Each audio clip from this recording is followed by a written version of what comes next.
You're watching Ask the Doctors with myself, Steve Bennett, and today, Dr. Dan. Hi, Steve. How are you, buddy? Yeah, really good, thank you. Good, excellent, excellent. So this is where we answer your questions. If you're watching on TV, you're watching it possibly live on a Monday at 6 p.m, or you might be watching the clips that we clip up and put on the internet at primalcure.com. Going to dive straight in with the first question. Dr. Dan, this comes from a Brian, and he says, how much salt do I put in children's food? Some say none, others say it's okay. It's a really good question, Steve, because there's a lot of controversy about salt. Certainly we know that it's been a long time thought that salt influences blood pressure, and we've often been told to restrict our salt intake. But the question's about kids, so we'll start with kids. First of all, babies, they definitely shouldn't be having too much salt, and that is because their kidney function isn't fully developed yet. Okay, so definitely don't want to be, so breast milk has, its own amount of salt in, and that's fine, and all the baby milks and stuff that are substitutes, they have an appropriate amount of salt.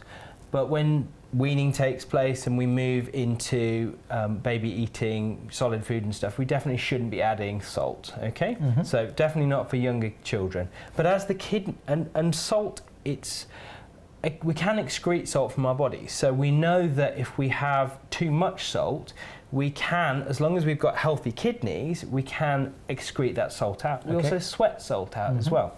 So, but one of the main things is that as long as our kidney function is okay, we can consume salt as we need it. But as we know, a lot of processed foods have a lot of hidden salt within them. So is that for flavour, or is that preservatives, or? So I remember seeing a TV program with Jamie Oliver on it years ago, and he explained this really, really well. It's because processed foods, the ingredients they use are a lot of low quality ingredients, and they add salt to boost the flavour. Okay, so that's one of the things that we add salt for, is to boost the flavour, and they often hide the amount of salt they've put in with sugar. Okay, so you're getting so you've got a double whammy of loads and loads of salt, probably more than we really should be having, and a load of sugar. So it's hidden, so your body doesn't know that you're taking in a lot of extra salt. But compare that to the primal stuff, really. Yeah. Compare it to cooking at home and just adding salt to your food. Well, I think that's pretty much fine. Adding salt for flavour. I mean, nobody likes anything too salty, do they? No. Your body's so it's almost like a self-defense mechanism anyway. Yeah, absolutely. As long as you're not getting it hidden in stuff, it's, your body's got an inbuilt sense of how much salt it should have. Sorry. And actually, that's not a bad thing, that nobody gets really addicted to huge amounts of salt. Yeah, some people like their salt more than others, but some people will probably need a bit more salt than others. Think about athletes who are sweating out salt a lot of the time. They probably need a bit more salt than the average person who's not doing as much exercise. So I think really for kids, as long as they're not too young and they're not having loads of processed food with loads of salt hidden in it, adding a bit of salt to taste on the food isn't really a bad thing. Yeah, certainly in my house with my kids, I don't worry about putting salt on a dish if it requires it on the dish. Most dishes don't, but if it does, because we're not eating that processed food, it doesn't come on my radar. But I will take your advice with my 3-year-old. Maybe at that age, putting salt on his food might be something that until his kidneys are fully developed, something we may have to have a bit of caution on.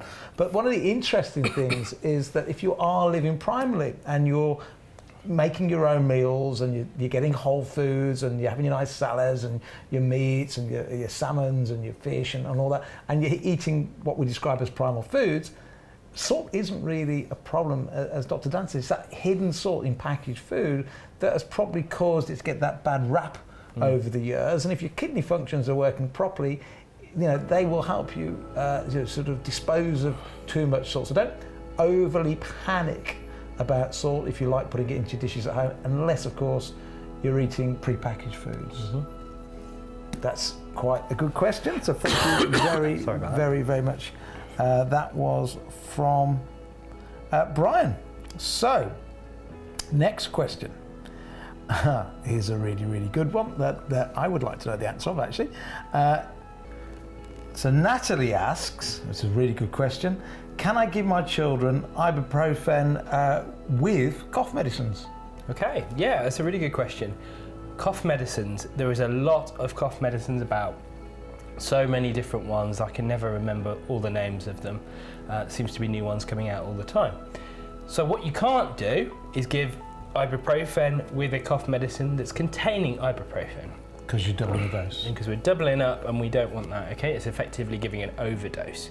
So you can give it as long as it's not got ibuprofen in it, and that's absolutely fine. But I think if there's any doubt, you want to be asking your pharmacist about this, because they're going to be able to go through that list with you and decide whether that's right for you or for your child. I think Dan's just raised a really good point there, is that I didn't realise a couple of years ago that actually going into the chemist and asking questions is A-OK and the done thing. You know, I used to trouble the doctor, and these guys, their surgeries are overrun quite a lot of the time. So there are certain questions that actually you don't need your GP for. They're very well trained at the pharmacy, and that's where you're going to pick up your cough medicines and so on and so forth. So that's a good question to even ask at the counter. So the key advice, and this one's quite a short answer really, which occasionally is fantastic. Can I give my children ibuprofen with cough medicine? Just find out what's in the cough medicine and check with your GP. Yeah, and you raise a really good point about pharmacies, because part of the reason we're doing this, Steve, is because we care about the NHS and we care about the strain it's being put under, and this is our work that we're doing to try and prevent the NHS from being overloaded, because we see things are getting worse. And one of the ways the NHS is trying to encourage people to access medical services is not just through their GP anymore. We know that pharmacists, as you mentioned, can treat a range of minor illnesses, from mild flares of eczema. They can give you cough and cold mixtures and things like that, and give you a range of all sorts of different services. You'll have a look, next time you're in the pharmacist, go and have a look at whether they've got a list saying these are the things that we can deal with. And actually very often you may not need to go and see your GP with minor illnesses. Pharmacy can be a really good place to start, and they're really well trained, very intelligent people who do a great job. Yeah, supermarkets. I'm sorry if I'm talking out of turn here, but when you're in your supermarket buying your groceries, maybe you've got a little concern, you go, oh, it's nothing, maybe it'll go away.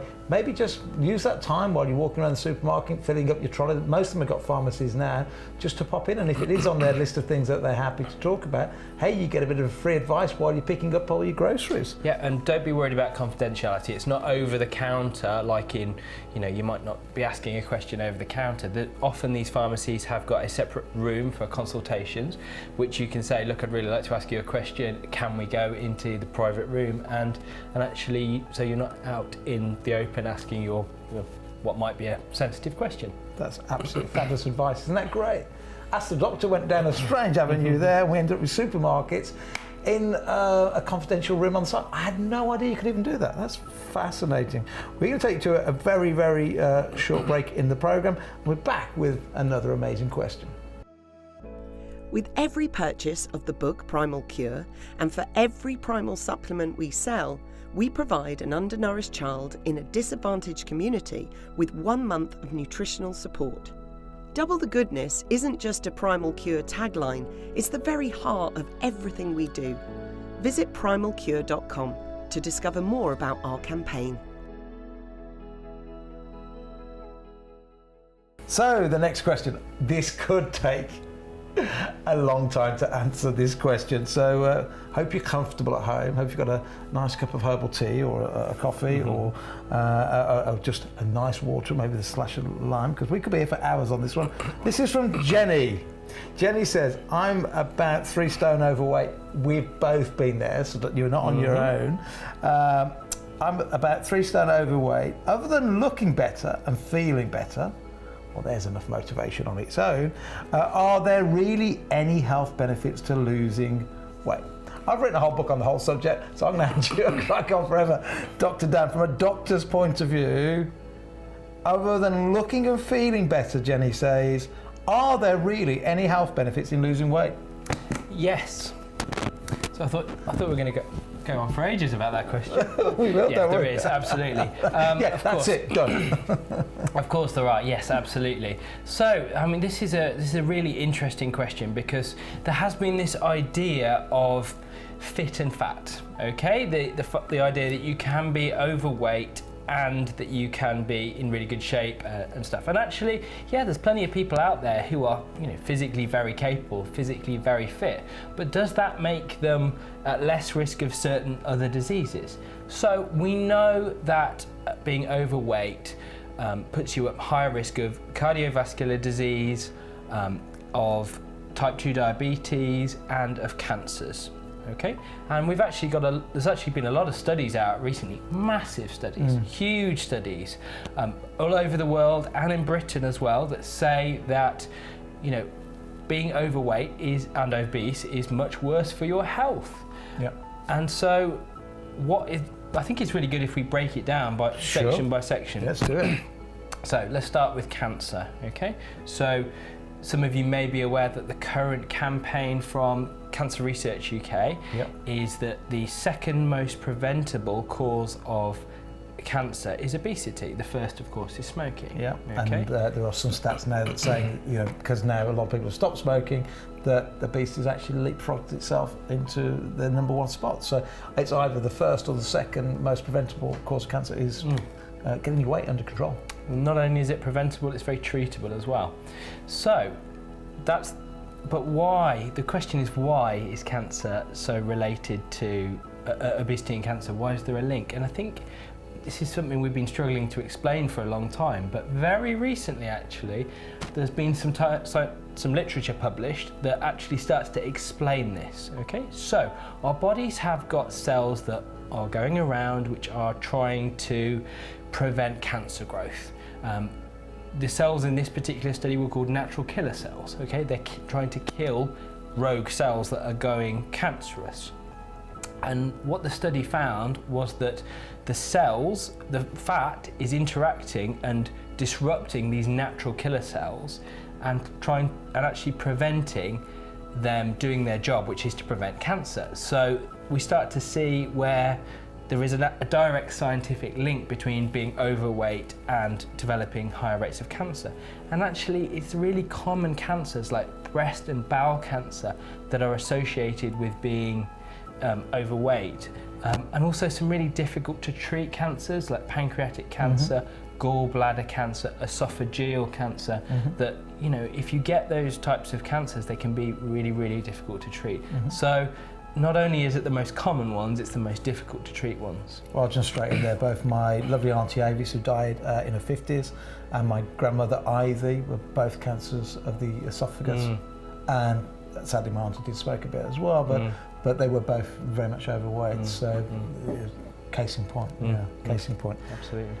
So cancer's one, and in fact, the reason I did the second edition of the book was because the first one, although lots of doctors were talking about it, we hadn't got so many doctors standing behind it. This one, from cover to back, from forward to preface, so many top doctors now sort of saying this is the right way. But one of the reasons that sort of not forced me, but triggered me to do the second book was just some of those statistics. And the last one on the cover says, "And is obesity about to bankrupt the NHS?" And it's the CEO of the NHS himself that posed that question, that said obesity itself could effectively bankrupt the NHS. So obesity and overweight, and depending on your build, your age, your size, going back to the question here, I'm 3 stone overweight. 3 stone overweight, depending on your size and your natural frame, could tip you into obesity. So, that itself leads to probably the biggest cause of many of the things we talk about, as you just said, diabetes type 2, cancer, and a whole host of even heart disease and so on. There are so many benefits of getting the weight under control. But I don't think for a long time we've talked about your story. Yeah.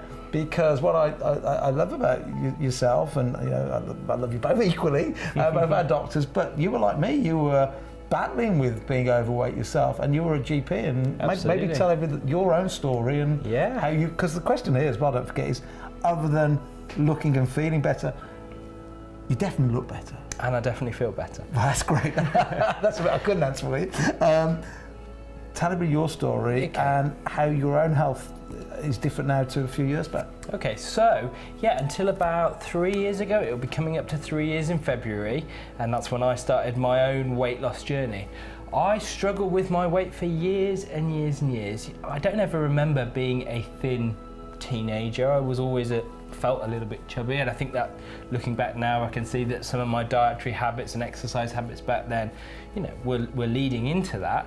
However, throughout my 20s, I tried the exercise thing. I never really established, like a really hardcore I wasn't running marathons and trekking to the North Pole like you were, Steve. But, I was out there doing some exercise. But, whenever I tried a eat less kind of move more diet, I would lose weight initially. And this is the thing, we do lose weight initially, but it slows down after a while. And eventually I'm, driving back from a surgery, craving a pizza, and I've fallen off my diet.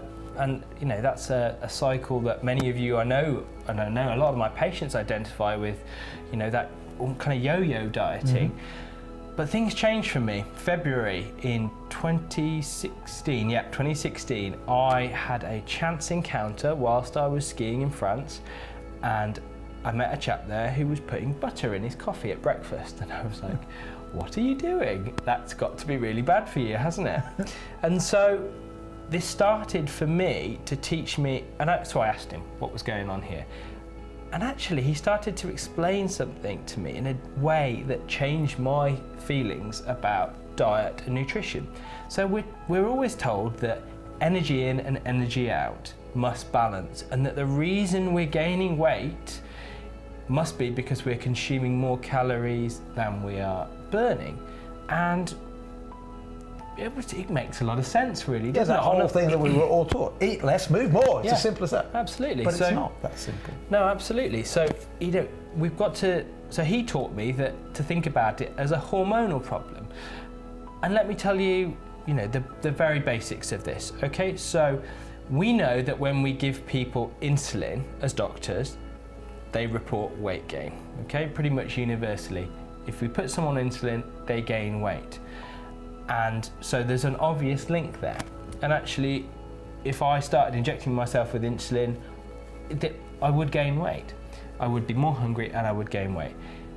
But the other side of things, what about if we take away insulin? So type 1 diabetes is failure of the human pancreas to produce insulin. And one of the key symptoms in the early phase of somebody who is being diagnosed with type 1 diabetes, who hasn't started insulin treatment yet, is that they lose weight. Mm-hmm. So, this guy's explained to me that, hang on, maybe insulin, maybe it's a hormonal problem. Yeah. And so I came back from that holiday, I cut the carbohydrates because that's what stimulates the insulin within the body, and I stopped fearing fat as a nutritional source. We need fat in our diets, good sources of fat. And over the next 6 months, I'd gone from being firmly in the obese category back to a normal weight, and I've maintained that ever since. And it is, there's the crux of it. And I like the insulin being the trigger, because insulin is released by the pancreas. Any carbohydrates or sugar, carbohydrates turn into sugar in the body. Insulin's job is to go and grab it, and if you're not using it as energy, grab it and store it as body fat.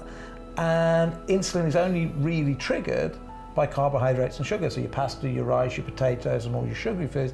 It's not triggered by fat and to a certain extent by protein. So it kind of just shows that to get your weight under control, it is just understanding that it's not about moving more, eating less, because we were both there. As you said, I trekked the North Pole on that principle of move more, eat less. I ran marathons, eat more, eat less, move more.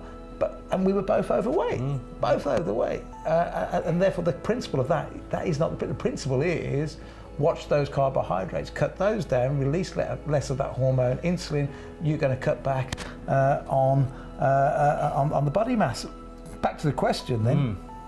I'm about 3 stone overweight, we were both there.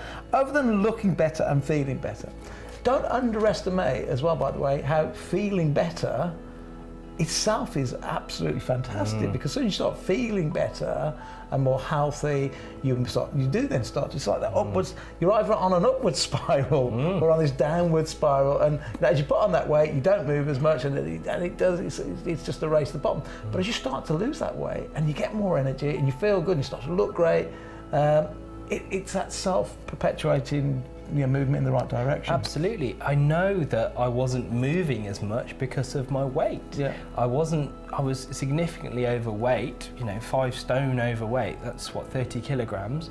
That's a lot of extra to be carrying around. If you can imagine having 30 kilograms strapped to your body, you're going to move less naturally. So, and can I just stop there for a second? My 3-year-old, last year he was 2.5 stone. And I carried him on a long walk, and I was shattered after carrying him on this long walk. And my wife turned around to me and said, "But you've lost less weight than that." And that answers your question. You pick a little kid up and try and walk around for 4 or 5 hours on like the rucksack like I did.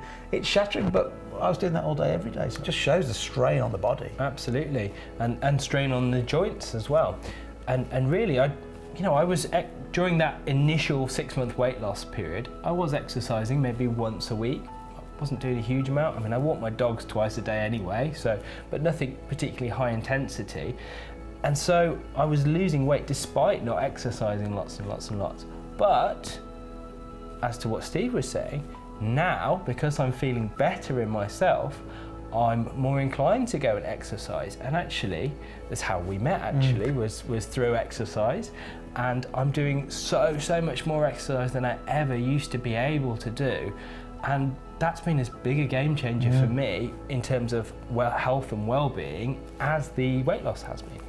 So, Jenny, we can't emphasise enough if the book and everything the Primal movement is about. And of course, in the book, we touch on everything from walking more and getting more fibre into diet and avoiding chemicals, because a primal living is a holistic way of living where you're conscious of the food you're eating. You're not counting calories, but you're conscious of what you're eating. You're moving more. You're trying to avoid chemicals in all sorts of nasties, from shampoos to mobile phones to all sorts. But the key, if you had to say, what's the one bit of advice you could give to most people? And I'm not the doctor, this is Ask the Doctor, but I hope that Dan will back me up on this. If somebody's overweight and you said, right, I want to live longer, I want to be happier, I want to be healthier, what's the one bit of advice? I think if they're overweight, that's almost the first place to start. Absolutely. So, I've never knock exercise. I'm so grateful for the role that exercise has had in my life.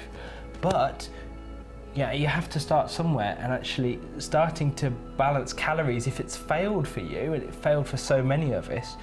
Was it Einstein that said definition of insanity is doing the same thing over and over again? Yep. Try something different. Yep. Try something different. Read the book. It'll tell you exactly what you need to be able to lose that weight. And absolutely. And then once you've lost the weight, you can start to do all that exercise. And so that the exercise is a natural follow-on from there. You don't have to go and completely change your life overnight to being someone who eats great and exercises all the time. It's often just too much for people to do on from one day to the next. Build it up over time. It's a journey. It's a long journey. It's not a quick fix. This is about lifestyle. It's not about diet. Yeah, in fact, the word diet is a Greek word that it derived from dietus, which means way of life. So the modern interpretation of the word diet, which is fads and try this and calorie count and do this and portion control, all those things, that isn't really what a diet is. A true diet is a lifestyle, it's a way of life, it's a way of living, and the Primal is not about counting calories. It's a basic facts of understanding what food breaks down and then just choosing the right foods that are packed full of nutrients, but avoid those empty calories of the carbs that create the insulin, that create the fat storage in the first place, making us put on weight. We could go on forever. We've got some more questions to answer in the hour, But it's a great question, Jenny, and probably the most important question of all. But if you're watching this program and haven't got a copy of this book, with your next purchase from Primal Cure, you'll get a copy, FOC. It's that important that we want to get the message out to as many people as possible. But Jenny, thank you very, very much, and let's hope that question keeps coming up every single week. Absolutely. Because for me, it's so important. Right, the next question is from Sarah, not my wife, but another Sarah. Your wife's name's Vicky. I just thought for a second it might be Sarah because they're so similar in their careers and everything. But there you go. My mother and grandmother had cancer. Am I at much greater risk, and what can I do? So a question around genetics there from Sarah. Her mother and grandmother had cancer. Am I at a much greater risk? I'll emphasise that. Am I at a much greater risk, and what can I do?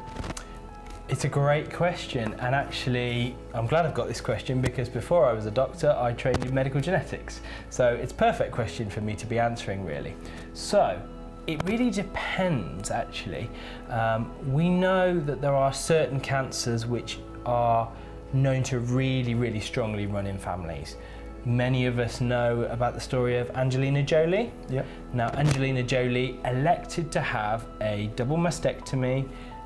I'm not sure if she had her ovaries removed, but she had at least had a double mastectomy in order to try and prevent her having cancer, developing cancer, because she had a really strong family history of cancer. And I believe her mother died fairly young of ovarian cancer.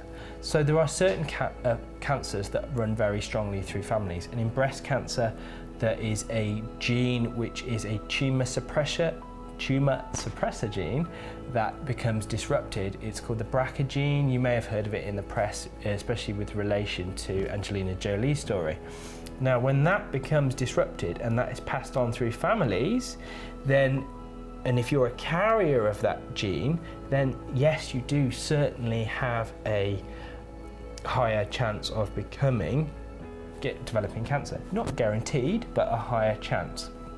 So what you want to be going to do is actually going and having a chat with your doctor about the different types of cancer that your relatives had. And they will take a story from you and decide maybe whether you need to go and seek some counselling from a genetic counsellor, because it's a lot to take on if that is the case. And if you've had several family members who've died young or have contracted cancer at a young age, then you may well be contacted by the genetic services to come in and invite you in for counselling, because there's a lot to take on there. Do you really want to know? What would you do if you got that information? What decisions would you make? Do you really want to know that? Do you really want to have that hanging over your head? And equally, if you find out you haven't got that gene, then a lot of people have what they call it survivor's guilt, and where other members of their family have got are a much higher risk of having cancer and you're not. So, there's all sorts of things, and it really relies on proper genetic counselling. But if you haven't got those, are you at higher risk of having cancer? Because that was the question. So if you haven't got a really strongly inherited, like the BRCA mutation, then yes, there's potentially other cancers which do tend to run in families, but less strongly. So I think the question was what can you do if you are at much greater risk? And I think this all comes back to the lifestyle stuff. It's everything in the Primal book, because it's taking a holistic approach to your nutrition, to the amount you exercise, to the amount you expose yourself to chemicals and toxins within your environment, and just living as best you can in order to try and prevent cancer. Yeah. Let me answer that one from a non-medical point of view, and then Dan correct me and at the same time, voice an opinion on what I'm about to say. So, my lovely cousin Zena, her mother died of a certain cancer, we mentioned a second ago, of the esophagus, and her grandmother died of it, my grandmother, of esophagus cancer. But the way I talk to my cousin about this, I say, you have to look at it like this.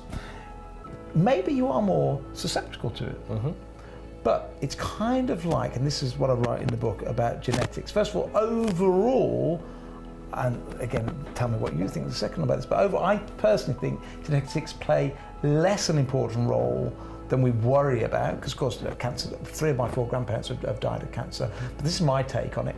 Overall, I think genetics play less of a role than we think, if we're looking after ourselves. And the analogy I put in here, it's, okay, so if you're more susceptible because it runs in the family, let's say it's like the gun is loaded. The gun is loaded, you're slightly more susceptible, but still something has to pull the trigger. And what pulls that trigger is a poor lifestyle, poor nutrition, and so on and so forth. So if you are worried about it, yes, well, go and see your GP, certainly with certain cancers that we just talked about, but taking responsibility is the wrong word, but see it as you might be more susceptible, but it's like the gun might be loaded, but you've still got to pull the trigger. And if you can, get your diet under control, get your weight under control, avoid toxins as much as you can, live a toxic-free or as free to toxic-free as you can lifestyle, eat good foods, try and avoid the carbs, get your weight under control, exercise, walk more, get plenty of fibre in your diet, all the things that is a primal way of living. Then you just, I hate to use the word odds, but you're increasing your chances of not pulling that trigger. Yeah, absolutely. And so I think I agree with everything, as long as we're not talking about those cancers where there is a very strong defined genetic problem that we are talking about, like they're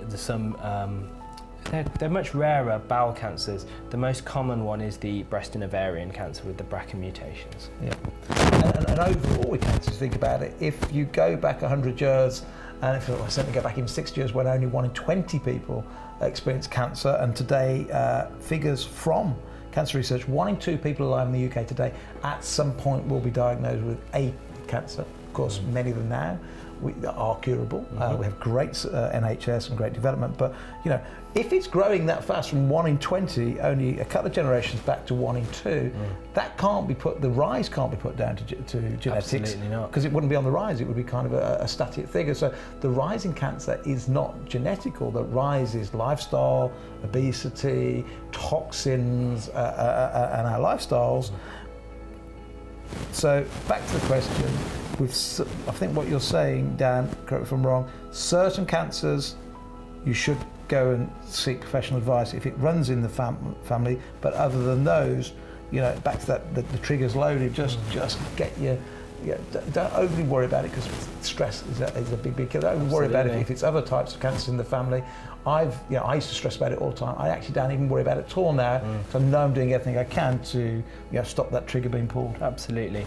I mean, we're learning more and more about how our genetics and toxins and the way we're living interplays with our genetics, and we're learning more all the time about how certain toxins and our diet actually activate certain parts of our genetics, something called epigenetics, which is a really interesting area of science that we're going to learn a lot about over the next few years, I hope, which is going to, I think, will play into exactly what we're talking about here. Yeah. So watch this space for more on genetics, just like another big area that we're very keen on, which is the microbiome. 2 areas that we expect to see lots more research in coming years. Right, before we go on to the next question, take a little look at this.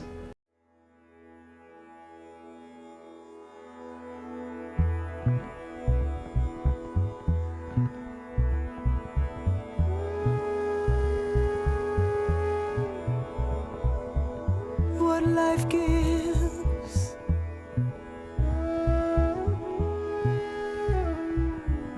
we will take and make yellow flowers.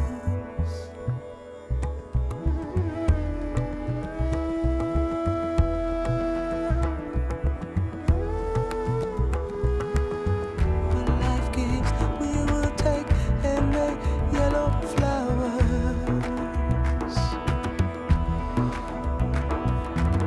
What life gives, we will take and bring yellow flowers to bloom.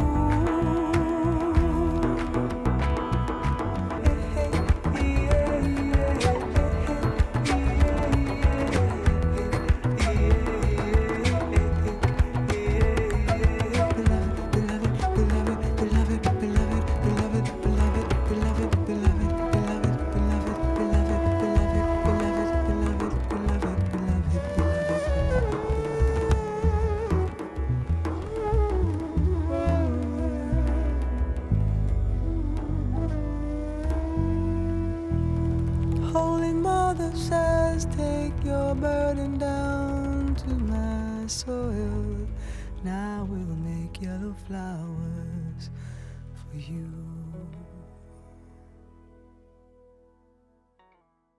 Dan, the next question, I think we're going to like this one. I think I have IBS. Should I go gluten-free? This is a really good question actually. So I want to address the first bit because this is really, really important. I think I've got IBS, okay? IBS is not a diagnosis you should be making yourself, okay? IBS is short for irritable bowel syndrome, okay? And it's a diagnosis your doctor should be making.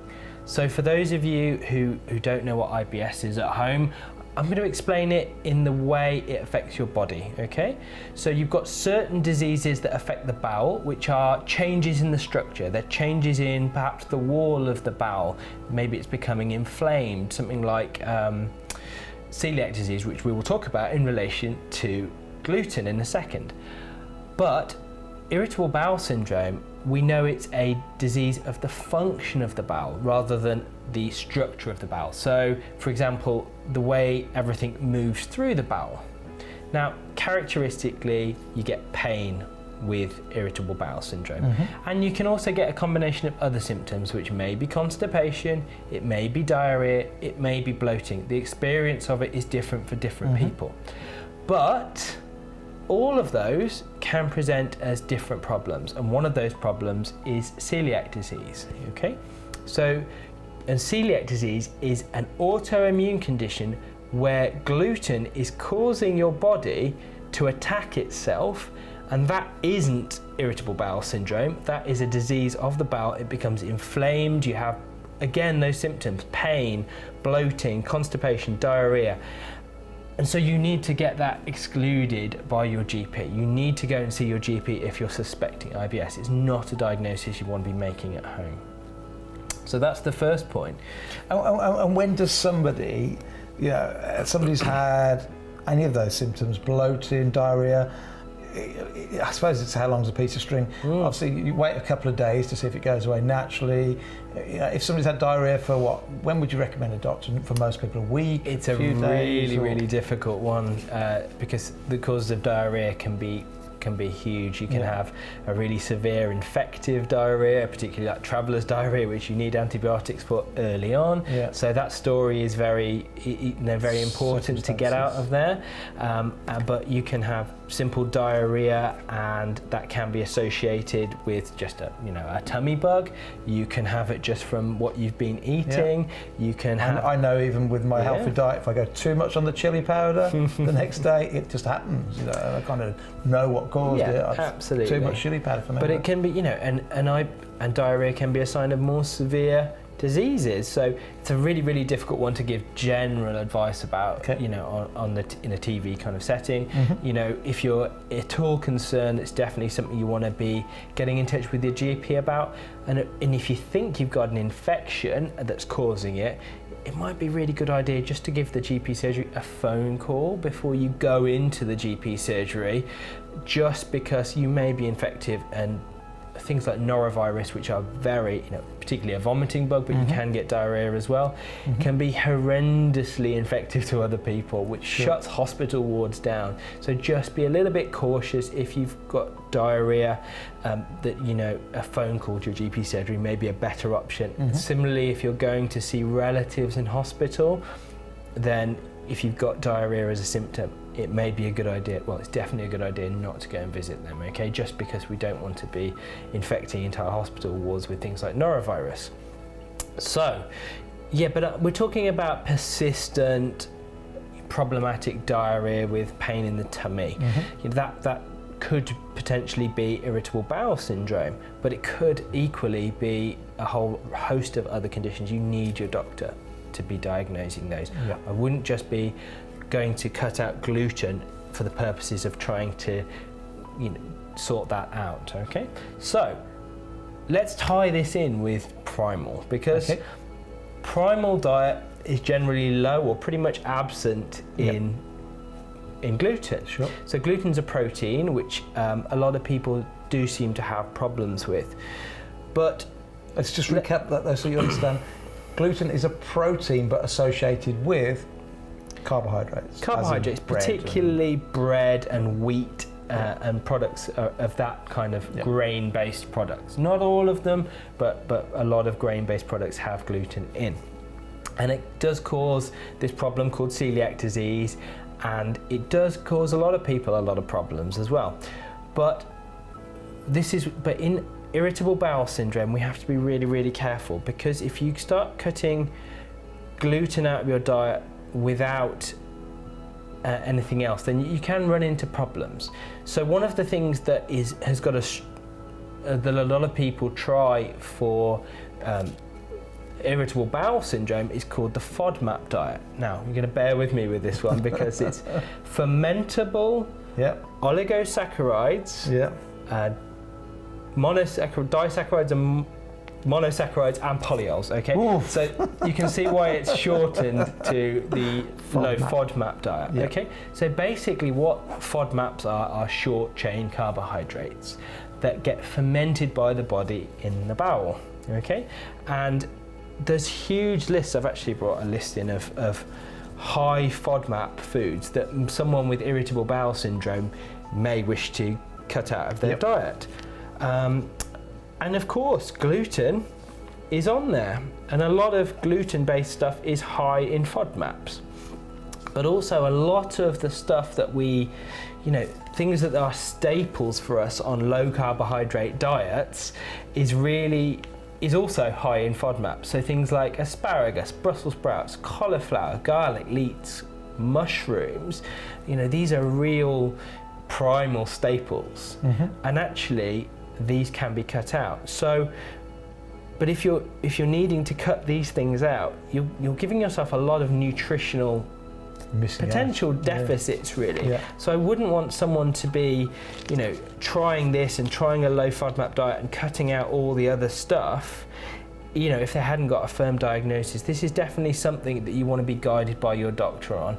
This is primal. We're very concerned about people who are overweight and people who have got type 2 diabetes and a whole host of other conditions, and trying to reduce the rate of cancer that is going out of control.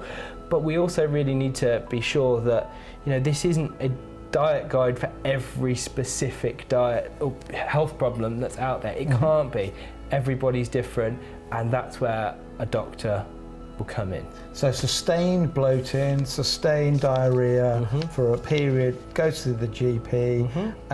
It may be IBS, and if it's IBS, then there are certain things. Is it then a case of trying to identify what is actually causing the problem, which may be gluten?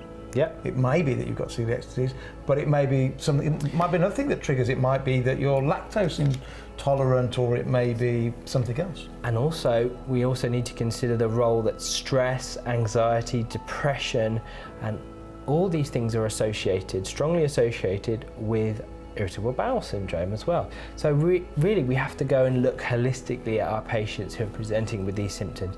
Yes, if we do a blood test and find out that you have got celiac disease, we'd definitely be recommending no gluten in your diet. Absolutely. And that would be something that people would do with dietitian support, because for a lot of people that is quite a difficult thing, and you need to be intensively counselled about what are the sources of gluten, because there are a lot of hidden sources. And it's with gluten intolerance, so where your body just doesn't get on with it, that's very, very different from being allergic to and reacting to gluten. Now that might be the case of you need to have your food prepared in a separate area to where gluten's prepared, and so you will react to even the slightest amount. That's very, very different. And so I would definitely want it to be done under the care of a doctor. So I'm going to summarise, I think, what we're saying for Zena, which is, I think I have IBS. Should I go gluten-free? If you think you have IBS, you should go and see your GP. One of those outcomes might be that your doctor says go gluten-free, but it could be down to another dozen or so things like lactose and all sorts of other things. It might be just down to stress, etc., but don't do it yourself. Don't, there's no like home kits for checking out on IBS or anything like that. If you've bloating or sickness or diarrhea ongoing, you go, you see your GP, and he'll tell you if you've got IBS or not. If you have, they will start to experiment, not experiment's the wrong word, but start giving some guidance to try and find out what is the root cause of your IBS. Yep. Right, we have time, I think, for one more question, Dan. And this comes from Mr. Smith. What can I do to prevent arthritis? My hands are already a bit stiff. Okay, so can I just jump in before you? Of course, yeah. So I'm going to ask you a question because I go for medical every year. And I remember 3 years ago, my hands were getting a bit stiff. And I self-diagnosis as you do. Oh, I think I've got arthritis coming, and my doctor did loads of tests. She said, no, you haven't. It's not arthritis. It will just go away. And for me, it did just go away. So actually, the first thing is that just because you've got stiff hands, don't think that is the outcome that you're definitely going to get. I think it's the first bit for my advice. Yeah. And so arthritis basically means joint pain, okay? And there can be many different causes of joint pain. There can be the wear and tear, the hips and knees that require surgery as we get older. Some people get it in younger years. That's what we call osteoarthritis typically. That's normal wear and tear, happens to different people at different points in their lives. We've also got things like rheumatoid arthritis, which is again an autoimmune condition where the body's attacking itself.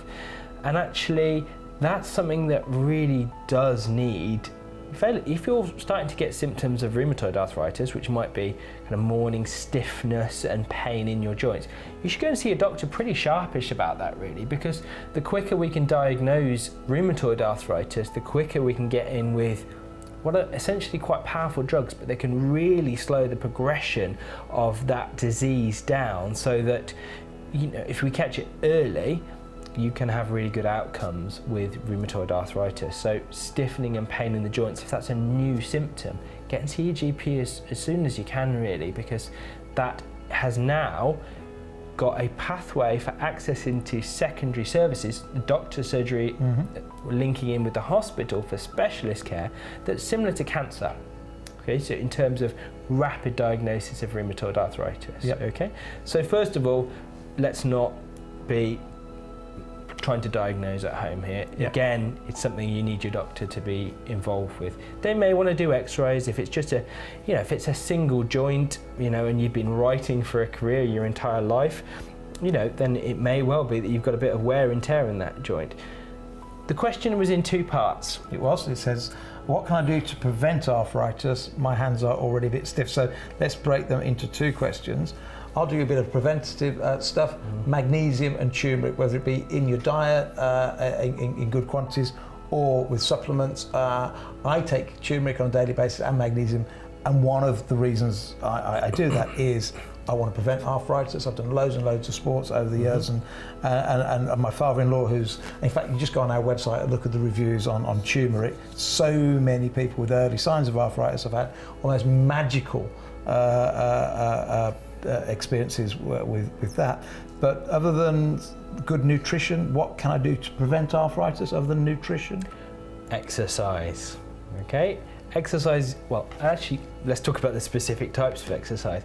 Some exercises are going to cause you probably an increased chance of getting arthritis. So, we often see people who've had high impact sports. They played a lot of rugby in their early years are getting arthritis in the neck, in the hips and the knees.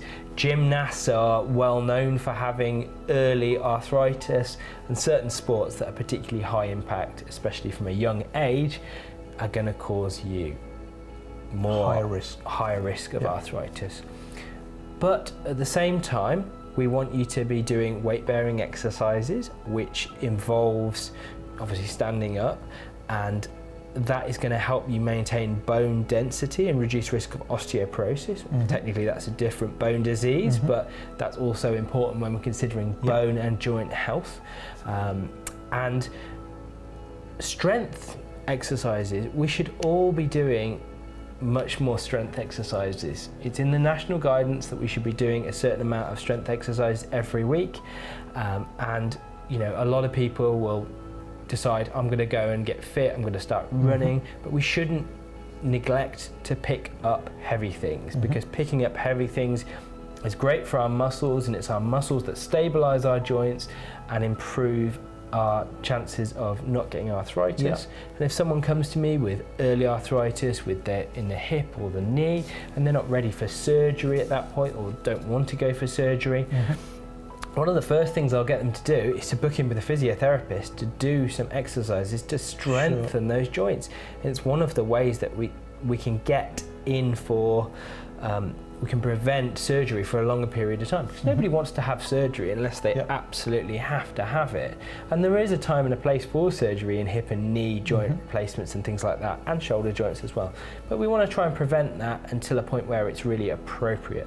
And exercise, strength training is really, really good for that. So if I can summarise that, we're saying high impact, as in, high impact sports like your rugby, like sprint, too much sprinting and too much high impact may cause it, but actually at the same time it's almost like a double-edged sword. The other type of exercising, just walking more, standing more, not sitting down so much, getting off the couch and going for a walk, and lifting some weights, but not like your bodybuilder, not that massive stuff, but controlled weight training that's not massive weights, but exercising those joints is preventative as well. A lot of people find the stress balls really helpful for strengthening their hands when, arthritis in the hands is very, very common. And the things that the stress balls that you get, usually with some promotional message on them, they can be really good. The things that climbers use to help with grip strength, so there's these little tools that have springs within them. They can be really helpful for just improving grip strength, because it's a difficult one to train specifically for. So good nutrition, weight-bearing exercise, your omegas, make sure you've got good nutrition, turmeric, your magnesiums, weight-bearing exercises. But again, so that was around the preventative. My hands are already a bit stiff. If that persists for more than a few days, go and see your GP.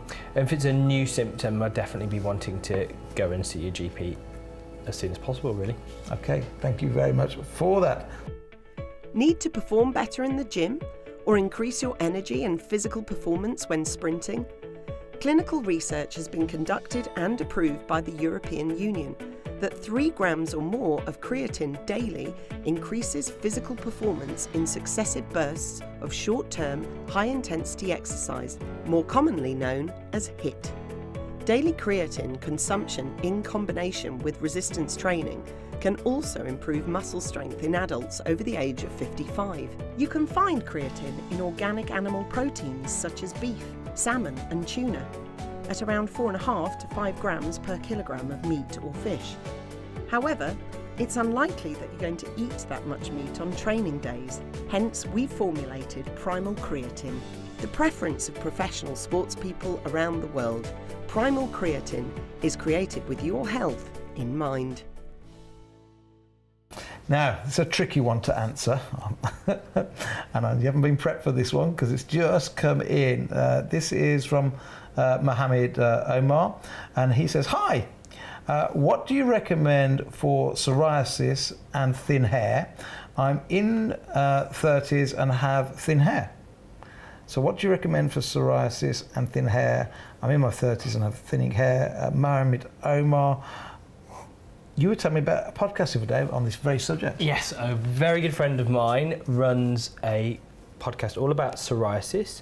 So psoriasis, for those of you who don't know, and a lot of people haven't heard of psoriasis before, it's an autoimmune condition. It's a condition where your body attacks itself. It's often seen externally as a skin condition. So you get these red, scaly plaques, can be all over the body. Some people have it a lot worse than others, but it can also affect the joints and other systems within the body as well. So it really is a true all-body illness. It causes a lot of stress and anxiety for people who have it, a lot of depression because it's a very external thing. Yeah. People get very shy about their bodies and very protective, and it can be quite a difficult thing to manage. Now, Yes, I mentioned this because a very good friend of mine runs a podcast all about psoriasis. It's simply called the Psoriasis Podcast. So if it's something you do suffer with, I definitely recommend going and checking out Gemma's Psoriasis Podcast. Just search for the Psoriasis Podcast. As you all know, I'm totally dyslexic, so I've got the spelling from Mohammed. Is this correct? Psoriasis. Yes, that's correct. With a silent P, because us British tend to put a silent lots of things on things. Psoriasis. Psoriasis, yep. With a P. Okay. So I didn't know this. So psoriasis is a breakdown of the immune system. So first of all, we go back through thousands of years, and Hippocrates said, all illnesses start in the gut, and science now says, well, maybe not all, but maybe 90%. And you need to see the gut and the immune system as very, very interwoven and interlinked. So back to a very, very primal thing, look after the gut, and many of these things may be preventable. Is psoriasis that something, once you've got it, that if you can get your immune system functioning properly, that disappears, or does it have to have medical treatment? Or it's something that you get under control, but you never completely cure. Right. Okay, so you can have very badly controlled psoriasis, you can have very well-controlled psoriasis. Some people need really strong immune system suppressing medication, the kind of stuff that needs monitoring your doctors on a regular basis. And some people get by with no medication. And again, like so many illnesses that we seem to discuss here, stress and nutrition all play a part in it. Now, there's no specific, to my knowledge, there's no specific dietary triggers for flaring people's psoriasis. It's not like you should be restricting your diet down to restrict your to treat your psoriasis. However, principles of good nutrition, eating more vegetables and all the stuff you talk about in your book is very, very important in helping your body in healing itself and just keeping yourself healthy generally, and keeping stress levels low, and so many other things that people can do other than medication to be helping control their psoriasis. And we also need to be very aware, because people with chronic conditions in psoriasis, as I mentioned, they can get depression, and it's very, very high for people with psoriasis, and that's definitely something we want to be having a conversation with people about, and just making sure, and every year when people get their psoriasis medications reviewed by their doctor, don't be surprised if your doctor asks, how are you? How are you doing? How's this affecting your life? And asking some kind of more personal questions, because it's all about how we assess your whole well-being about psoriasis, really. And is Mohammed right to link the two then? So psoriasis and hair loss, can they be related? So especially if you've got psoriasis on the scalp, that may cause hair loss? Or? So psoriasis can affect the scalp, and actually can be a very tricky area to treat, because putting nasty creams and stuff within the hair can be a particularly difficult thing to do.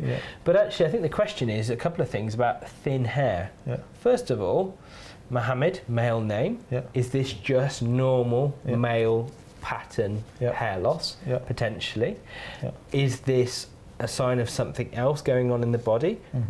We know that thyroid problems cause thinning of the hair. We know that low iron levels can be associated with thinning of the hair. So if you do start to have thinning of the hair, and it's not just obviously male pattern, your dad's had similar hair loss at the same age, then there's definitely some potential testing that may need to be done there to actually look for a medical underlying reason for it. Now, my dad has lost all his hair. In fact, he lost it when he was 21. I'm doing okay at the moment. But vitamins, don't underestimate the role of vitamins, especially the B vitamins. In fact, vitamin B7, which is biotin. A lot of people in sort of shampoo industry call it vitamin H. So if you're trying to prevent hair loss, not cure, but prevention, make sure you've got B7 in your diet or in your good nutrition. And if you're trying to avoid greyness, which I knew this some years back, B9, which is folate, is associated with keeping your hair its natural colour. So eating good nutrition in terms of prevention. But as Mohammed said here, with psoriasis and hair loss, go and see your doctor and get some advice and some guidance in your particular case there. Keep your questions coming in. We'll be back on Monday next week at the same time, 6 p.m, with Dr. Shan. Thank you very much today for coming in, Dr. Dan. Thank you, And Steve. we'll see you shortly. Thanks.